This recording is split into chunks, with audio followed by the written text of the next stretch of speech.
Greetings from Kenwell. Today is Saturday, June 22nd, 2024. I want to start off by telling you something amazing that happened on our wedding day, which was on May 13th, 1978. Even though it's 46 years ago, I still remember everything like it was yesterday. On that day, I woke up and looked outside and it was pouring. It was coming down, the proverbial cats and dogs. And I thought, oh, but it didn't really matter. My best man was coming over and we were going to decorate the car so it was going to look great after the wedding.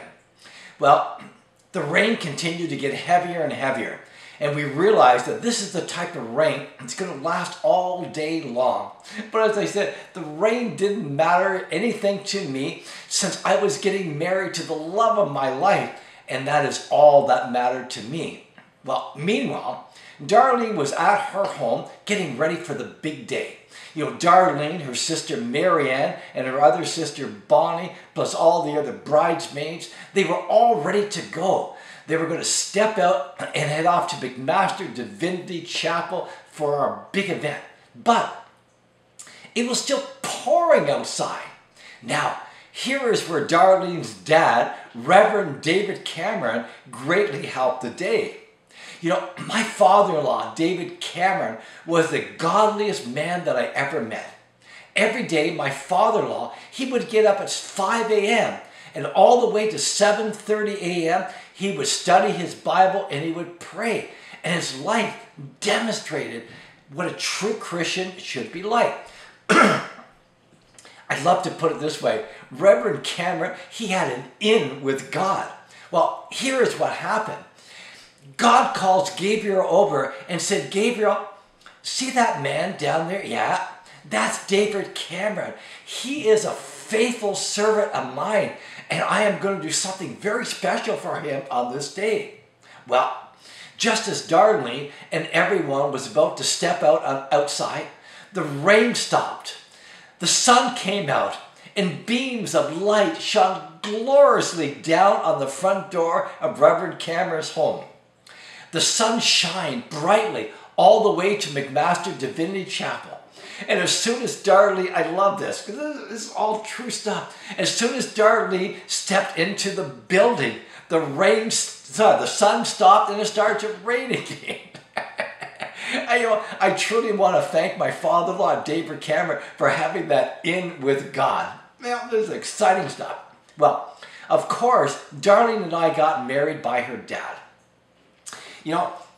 He came up the aisle with Darlene, and then the neat thing, he simply continued to go up further where he married us. When he said those wonderful words, I now pronounce you husband and wife. I kissed the only true love of my life, who, as I said, I've had the privilege of being married to for over 46 years. That kiss, it was so spectacular that it was immortalized in this famous movie. Since the invention of the kiss, there have been 5 kisses that were rated the most passionate, the most pure. This one left them all behind.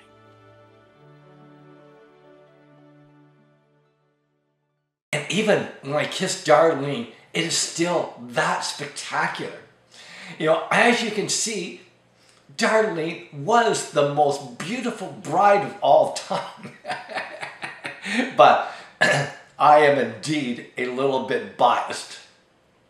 Well, today we have been working through the Gospel of Mark. And today we're looking at Mark 10, where Jesus tells us about marriage and how marriage should be. Here's what Mark 10, 6-9 say.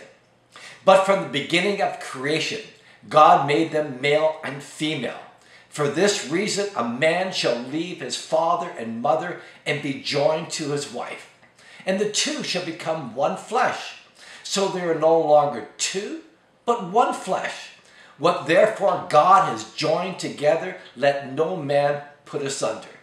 Oh, these are beautiful verses. And I'm sure that most of you have heard these verses before at weddings. So, How can we be assured that our marriage will thrive till death do us part? And I'll tell you, that phrase, death do us part, I love that phrase. And in my life, when my customers, when they come in for buying wedding bands, I love to tell them that this is until death do you part. Well, here's some of the things you can do to be basically guaranteed that you will be with each other till death do you part. The first thing is that both the husband and the wife have to become committed Christians, totally committing their lives to Jesus Christ. Then pray together every day. And when you pray, hold hands. Holding hands is a bonding experience. I love the picture that you see on my right. Then read your Bible together every day. And I stress together. Each morning, before we start our day, Darlene and I read our Bible. Darlene will read one verse, and then I will read the next. I know for a lot of couples, what they do, they will read their Bible together just before they have dinner. But the most important thing to remember is you need to read your Bible every day. If you want to get to know Jesus, read the New Testament. The statistics are awful when it comes to Christians reading the Bible, because it says that approximately only 11% of Christians read their Bible on a regular basis. Remember, it only takes a few minutes to read a chapter each day. I love this picture to my right. You know, be like that young child and soak up the good news that Jesus is telling us in His Word. Lastly, put to heart when you memorize 1 Corinthians 13 verse 7 in the Living Bible. If you love someone, you will be loyal to her no matter what the cost.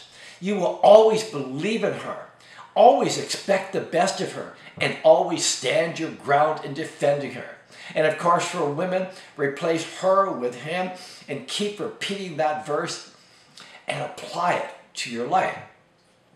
So when you follow these simple guidelines, as I said, you will almost be guaranteed to never get divorced, and you will have a wonderful marriage. So here's a great verse I want you to memorize today on marriage.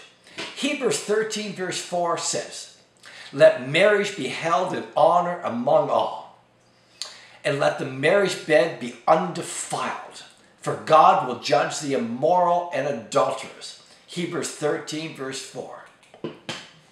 You know, you do indeed have time to memorize a verse. All I'm asking you is to memorize one verse each week.